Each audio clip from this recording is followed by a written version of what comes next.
Hello and welcome to Point of View. According to the China Manned Space Agency, the Tianzhou-5 cargo spacecraft redocked with the Tiangong Space Station early on Tuesday morning. The robotic spaceship connected with the Tiangong station at 3:10 a.m.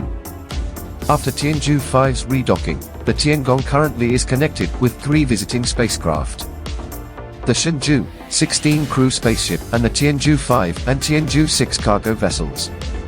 Reportedly, the Tianzhou-5 cargo had flown solo for more than a month, independent flying, before redocking, according to the China Manned Space Agency, CMS.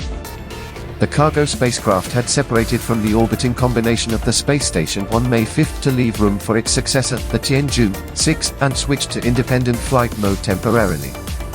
It had been in orbit independently for 33 days before the redocking.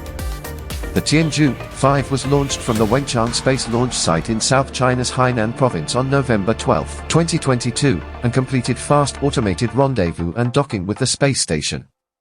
It had carried 6 months of supplies, including propellant, science facilities, cube satellite, hydrogen fuel cells as well as experiment payloads, for the Shenzhou-15 crew, which returned to Earth on June 4. At present, the space station complex is in good condition, and various tasks will continue to be carried out as planned, according to the CMS. More importantly, cargo spacecraft bring astronauts living and work necessities. After Tianzhou-5's redocking, the Tiangong currently is connected with 3 visiting spacecraft: the Shenzhou-16 crew spaceship and the Tianzhou-5 and Tianzhou-6 cargo vessels.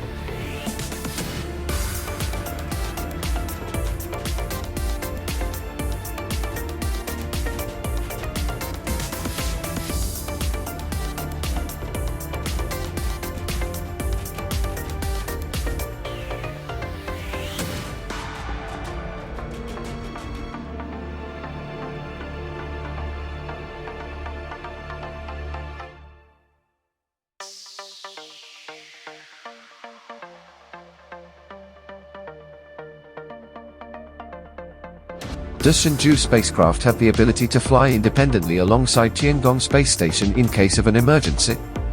Do you think there can ever be a situation where the Shenzhou astronauts may be required to fly solo inside Shenzhou spacecraft detached from the mothership?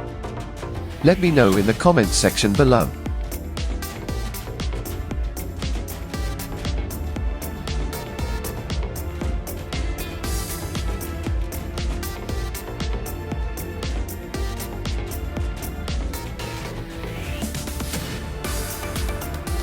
That's a wrap, thanks for watching, and I'll see you in the next video.